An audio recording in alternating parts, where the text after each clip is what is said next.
नमस्कार।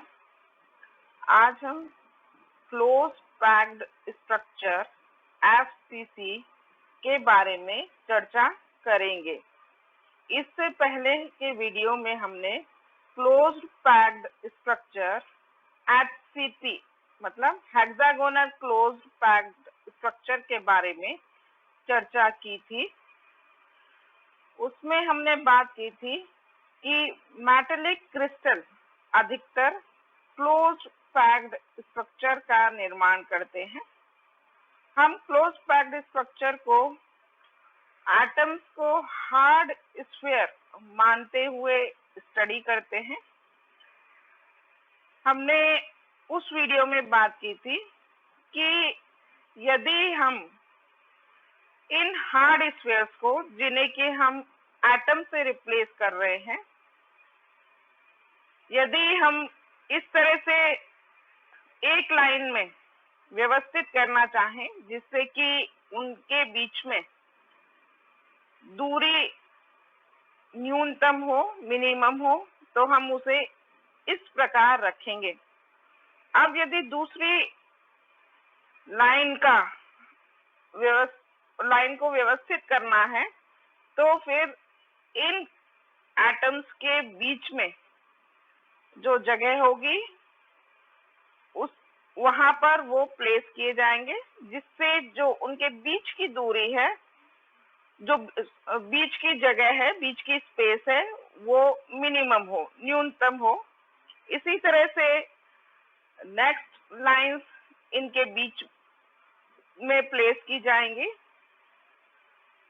अब इस तरह से प्लेस करके हम एक लेयर प्राप्त कर लेते हैं, जिसे हम फर्स्ट लेयर कह रहे हैं।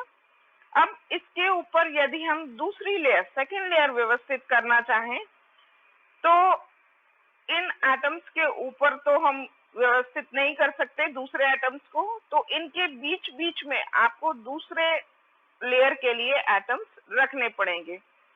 तो यदि हम इन जो पहली लेयर हम व्यवस्थित कर रहे हैं उसका पहली लाइन हम इन जगहों पर व्यवस्थित अगर करें इस तरह से, तो अब आप देख रहे हैं कि अब दूसरी लाइन के लिए जो एटम है वो हम इस जगह पर प्लेस नहीं कर सकते इन जगहों पे। अब हमें इन स्थानों पर उन्हें व्यवस्थित करना पड़ेगा। तो आप देख रहे हैं ये जो जगह है वो खाली छूट रही है। वैसे ही इस तरह से व्यवस्थित कर रहे हैं तो हमें इस तरह से दूसरी लेयर प्राप्त होगी। ये एटम वही एटम है जो नीचे की लेयर के हैं, लेकिन हमने इसे येलो कलर से इसलिए शो कर रखा है जिससे कि आप फर्स्ट लेयर और सेकंड लेयर के एटम्स में अंतर कर पाए। अदरवाइज ये एक से ही एटम्स हैं सारे। अब इसके ऊपर थर्ड लेयर प्लेस करना चाहेंगे तो अब दो ऑप्शंस होते हैं जहां हम प्लेस कर सकते हैं। एक तो ये जो नीचे की लेयर के एटम्स हैं उनके जस्ट ऊपर आप यहाँ पर प्लेस कर दें, या फिर ये वाले जो खाली जगह जो पहले भी भरी नहीं थी उनके ऊपर हम प्लेस कर दें। यदि आप इन एटम्स के ऊपर प्लेस करेंगे तो ये खाली जगहों पे आप प्लेस नहीं कर पाएंगे, और यदि इन खाली जगहों पे प्लेस करें तो ये जो एटम्स के ऊपर की खाली जगह बची है उनके ऊपर प्लेस नहीं कर पाएंगे। तो हमने बात की थी एचसीपी में कि एचसीपी में हम इन जगहों पे जो कि नीचे के एटम्स से के ऊपर की जो खाली जगह हैं उन पर प्लेस करते हैं इस तरह से। तो हमें बिल्कुल पहले लेयर की तरह थर्ड लेयर मिलती है। जो एटम फर्स्ट लेयर के जहां पर है जस्ट उसके ऊपर ही थर्ड लेयर के एटम्स आते हैं। तो एचसीपी में, हेक्सागोनल क्लोज पैकिंग में, जो यदि हम फर्स्ट लेयर को ए कहें, दूसरी लेयर को बी कहें, तो जो थर्ड लेयर है वो बिल्कुल पहली लेयर ही होती है, इसलिए उसे हम दोबारा ए, और फिर आपको बी लेयर मिलेगी। तो इस तरह से ए बी लेयर मिलेगी, और ये इस तरह की पैकिंग हेक्सागोनल क्लोज पैकिंग कहलाती है। लेकिन एचसीसी क्लोज्ड पैक्ड स्ट्रक्चर में हम उन जगहों पे एटम्स प्लेस करते हैं जो कि शुरू से खाली रह गई हैं। जैसे इसमें हम इसमें पुटअप कर रहे हैं, खाली जगह जो छूटी हैं, यहाँ पर इस तरह से ये पुटअप करेंगे। तो आप देख रहे हैं इसमें जो फर्स्ट लेयर के एटम और थर्ड लेयर के एटम जस्ट एक दूसरे के ऊपर हैं, लेकिन इसमें वो शिफ्टेड है। ये जो स्ट्रक्चर मिलेगा ये क्लोज्ड पैक्ड स्ट्रक्चर एफसीसी कहलाता है। तो पहला लेयर ए, दूसरी लेयर बी, और तीसरी लेयर चूंकि पहले की तरह ए लेयर जैसी नहीं है, इसलिए सी लेयर का नाम दे रखा है। अब इसके ऊपर जब एटम आप प्लेस करेंगे तो फिर आपको ए लेयर मिलेगी, बी लेयर मिलेगी, सी लेयर मिलेगी।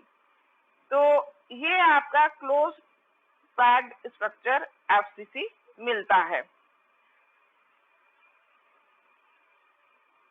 अब जैसे कि हमने क्लोज पैक्ड स्ट्रक्चर एचसीपी में कोऑर्डिनेशन नंबर और पैकिंग फ्रैक्शन के बारे में बात की थी, तो एफसीसी के लिए भी हम कोऑर्डिनेशन नंबर और पैकिंग फ्रैक्शन निकालेंगे। ये एफसीसी की यूनिट सेल है, एकांक कोष्ठिका है। इस बात को आप ध्यान दें कि ये सारे एटम्स फिर से एक ही हैं, लेकिन चूंकि फिगर स्पष्ट रूप से समझ में आए, इस कारण से ये एटम्स जो सिल्वर कलर में दिख रहे हैं वो एटम्स ये ब्लू एटम्स के बीच में प्लेस किए गए हैं। यदि इन्हें क्लियर आप देखना चाहें तो इसे इस तरह से आप देख सकते हैं। इन एटम्स को दूर दूर करके यहाँ प्रदर्शित किया गया है। आप देख रहे हैं जैसे ये जो सामने वाली फेस है, इसके बीच में एक एटम रखा हुआ है। ये साइड वाली फेस है, इसके बीच में एक एटम रखा हुआ है।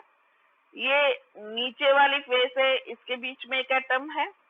ये ऊपर वाली फेस है, उसके बीच में एक एटम है। ऐसे ही पीछे वाली फेस के बीच में भी एक एटम है। तो आपको इस तरह की यूनिट सेल यानी एकांक कोष्ठिका मिलेगी।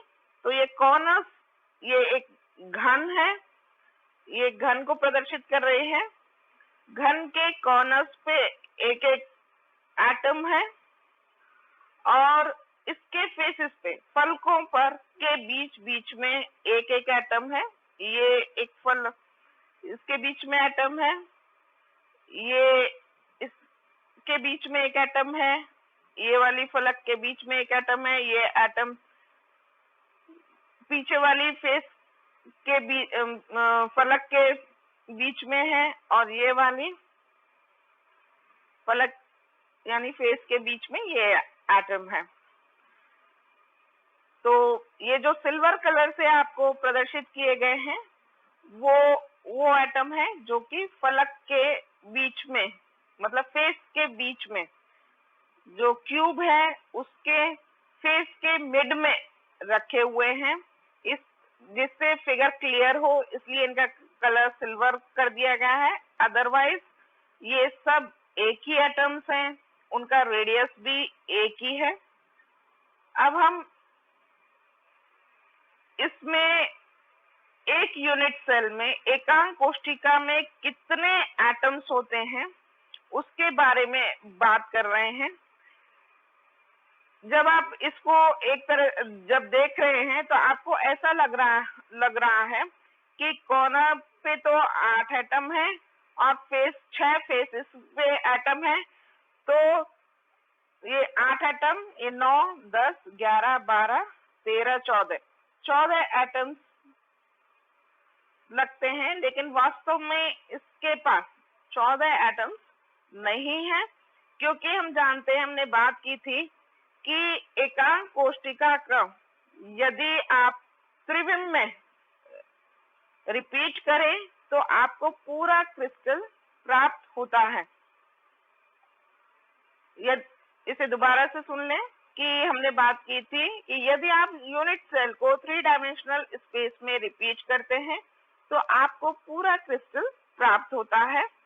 तो इस तरह से एक एकांक कोशिका है। ये एकांक कोशिकाओं को यानी यूनिट सेल को रिपीट किया गया है।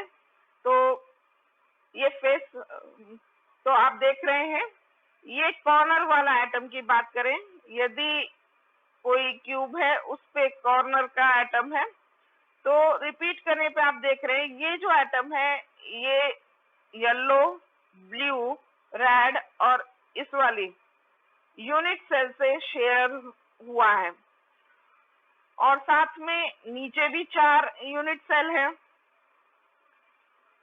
तो टोटल ऊपर की 4 और नीचे की 4, मतलब टोटल 8 यूनिट सेल से यानी एकांक कोशिकाओं से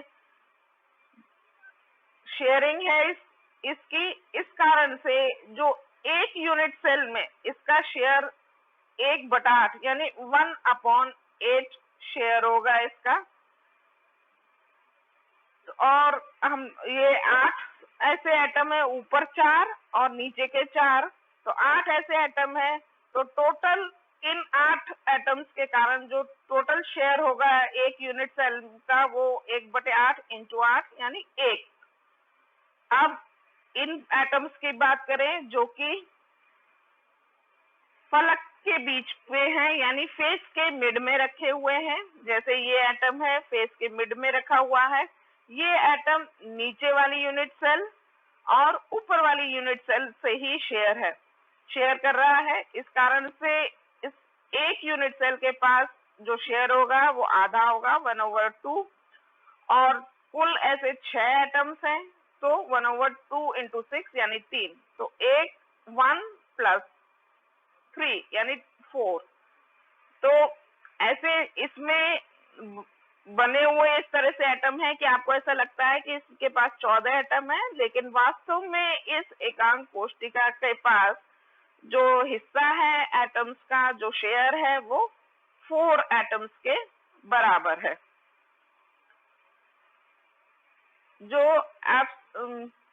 एफसीसी क्लोज पैक्ड स्ट्रक्चर का जो कोऑर्डिनेशन नंबर यानी समन्वय संख्या, हिंदी में इसे समन्वय संख्या कहते हैं, समन्वय संख्या 12 होती है। मतलब इसमें एक एटम के निकटतम जो पड़ोसी होते हैं यानी नियरेस्ट नेबर 12 होते हैं, इसलिए इसकी समन्वय संख्या यानी कोऑर्डिनेशन नंबर 12 होता है। अब हम पैकिंग फ्रैक्शन की बात करें। पैकिंग फ्रैक्शन, इसको पैकिंग फैक्टर भी कहते हैं, हिंदी में इसे संकुलन गुणांक कहते हैं। संकुलन गुणांक यानी पैकिंग फ्रैक्शन क्या है? Volume of the atoms in the unit cell upon volume of the unit cell. मतलब एकांक कोशिका में जो एटम्स की आयतन है अपॉन एकांक कोशिका का आयतन, ये पैकिंग फ्रैक्शन यानी संकुलन गुणांक कहलाता है। तो इसको निकालने के लिए हम थोड़ी यहाँ पर मैथमेटिक्स कर ले। जैसे ये यूनिट सेल का फेस है जो ABCD से प्रदर्शित है, उसे हमने यहाँ पर दिखाया है केवल ABCD फेस को, ABCD। तो आप देख रहे हैं ये सिल्वर एटम, इसको यहाँ पर ये जो A से डिनोट हो रहा है एटम, चूंकि आधा एटम इसके पास जो शेयर होगा वो केवल 1/8 होगा और बाकी यूनिट सेल के पास शेयरिंग है। तो यहाँ इस तरह से आप प्रदर्शित कर रहे हैं। ये इसकी सेंटर होगा एटम का, तो यहाँ से यहाँ तक इसकी त्रिज्या है। वैसे ही ये सेंटर है एटम का, यहाँ से यहाँ तक की इसकी त्रिज्या है और इसकी ये पूरी त्रिज्या यानी 2r plus r plus r यानी ये 4r हो जाएगा। ये जो घन है इसका एक भुजा यानी आर्म हम ए ले मान के चल रहे हैं, एक आर्म को ए लिया हुआ है। तो चूंकि क्यूब है, घन है, इसलिए दूसरी आर्म भी ए ही है। इस फिगर से आप देख रहे हैं कि AC square AB square plus BC square के बराबर होगा। तो 4r square equals to A square plus A square. तो यहाँ से R क्या है? ये एटम की त्रिज्या है, परमाणु की त्रिज्या इक्वल्स टू √2a/4 प्राप्त हो जाएगी। तो यहाँ से हमने R radius of the atom और जो यूनिट सेल है एकांक कोष्टिका की जो भुजा है यानी आर्म है, यूनिट सेल की आर्म है, यूनिट सेल की साइड, यूनिट सेल क्यूब है, घन है, एकांक कोष्टिका का जो शेप है वो घन है। तो उसका एक साइड, सारी साइड्स बराबर होंगी, उसे हमने ए लिया हुआ है। तो ये जो यूनिट सेल की आर्म ए और जो एटम है उसके रेडियस के बीच में हमने रिलेशन निकाल लिया है। अब हम volume of the atoms in the unit cell निकालते हैं कि एक यूनिट सेल में जो एटम्स हैं उनका कितना वॉल्यूम है। हम जानते हैं कि चूंकि एटम हमने बात किया हार्ड स्फीयर है, मतलब ठोस गोले हैं और गोले का त्रिज्या हमने r ली है। तो और गोले का आयतन हम जानते हैं, वॉल्यूम जानते हैं, 4/3 पाई r क्यूब होता है। और कुल गोले, कुल एटम्स, इसमें हमने इसका शेयर हमने बात की थी 4 है। तो जो वॉल्यूम हो जाएगा मतलब आयतन हो जाएगा एटम्स का इस यूनिट सेल में 4/3 पाई r क्यूब, एक का आयतन इंटू 4 एटम्स हैं, number of atoms per unit cell और 4 होते हैं ये। तो हम इसे 4/3 pi r cube into 4 number of atoms per unit cell की जगह 4 लिख देंगे। और r हमने यहाँ से निकाल लिया है √2a/4। तो r हमने √2a/4 रख दिया है। तो आपका ये 4/3 पाई √2a/4 होल क्यूब इंटू 4 हो गया है। ये आपका √2/6 पाई a क्यूब प्राप्त हुआ। यानी volume of the unit of the atoms in the unit cell, मतलब एकांक कोष्टिका में एटम्स का, अणुओं का कुल आयतन कितना निकला? √2/6 पाई a क्यूब। अब निकालना है volume of the unit cell, मतलब एकांक कोष्टिका का आयतन। तो हमें एकांक कोष्टिका का आयतन, चूंकि ये घन है, क्यूब है और एक साइड और हमने ए ले रखी है तो सारी साइड्स बराबर होंगी। तो घन का आयतन a क्यूब होता है, तो यहाँ पर हमने a क्यूब रखा है। तो ये तो volume of the atoms in the unit cell, एक यूनिट सेल में कितना आयतन है वो रख दिया पैकिंग फ्रैक्शन के लिए, और नीचे a क्यूब जो कि एक यूनिट सेल का आयतन है। तो आपको ये मिलेगा √2/6 पाई, जो कि कैलकुलेट करेंगे, पाई की वैल्यू रख दे 3.14 तो आपको 0.74 आ जाएगा, मिलेगा। यानी जो पैकिंग फ्रैक्शन है एफसीसी का या संकुलन गुणांक 0.74 है, जो कि बिल्कुल एफसीपी की तरह ही है। हेक्सागोनल क्लोज पैकिंग में भी आपने देखा था कि समन्वय संख्या 12 होती है और पैकिंग फ्रैक्शन भी 0.74 होता है, मतलब 74% एरिया इसका एटम से आच्छादित है। एटम्स इसके 74% एरिया को घेरे हुए हैं, इस कारण से ये काफी क्लोजली पैक्ड है, मतलब अधिकतर वॉल्यूम एटम्स के द्वारा घिरा हुआ है, बहुत कम वॉल्यूम ही खाली है।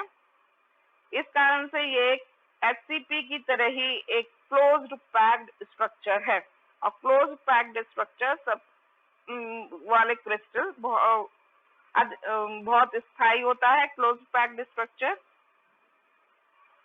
तो हमने अल्टीमेटली देखा कि एचसीपी और एफसीसी में फर्स्ट लेयर और सेकंड लेयर का प्लेसमेंट बिल्कुल वैसे ही होता है, एटम्स का प्लेसमेंट बिल्कुल दोनों का सेम होता है। जो डिफरेंस आता है वो थर्ड लेयर में आता है। एचसीपी में थर्ड लेयर में एटम्स उन पोजीशंस पे रखे हुए होते हैं जिन पोजीशंस पे जो फर्स्ट लेयर के एटम रखे हुए हैं, बिल्कुल उसी सीध में थर्ड लेयर के एटम रखे जाते हैं। जबकि एफसीसी में जो थर्ड लेयर में जो एटम उन स्थानों पर रखे जाते हैं जो कि पहले और दूसरी लेयर से खाली छूट गए, मतलब उसमें अभी तक कोई भी उस स्थान पे एटम रखा नहीं गया है, वो कंप्लीटली खाली होता है। तो यही डिफरेंस एचसीपी और एफसीसी के स्ट्रक्चर्स में डिफरेंस देता है। लेकिन कोऑर्डिनेशन नंबर यानी समन्वय संख्या दोनों में ही 12 होती है, साथ ही पैकिंग फ्रैक्शन यानी संकुलन गुणांक दोनों का ही सेम, जो कि 0.74 होता है, अर्थात दोनों में ही 74% वॉल्यूम यूनिट सेल का एटम्स के द्वारा घिरा हुआ होता है। धन्यवाद। नेक्स्ट वीडियो में हम लोग बीसीसी और एचसी मतलब सिंपल क्यूबिक के बारे में चर्चा करेंगे।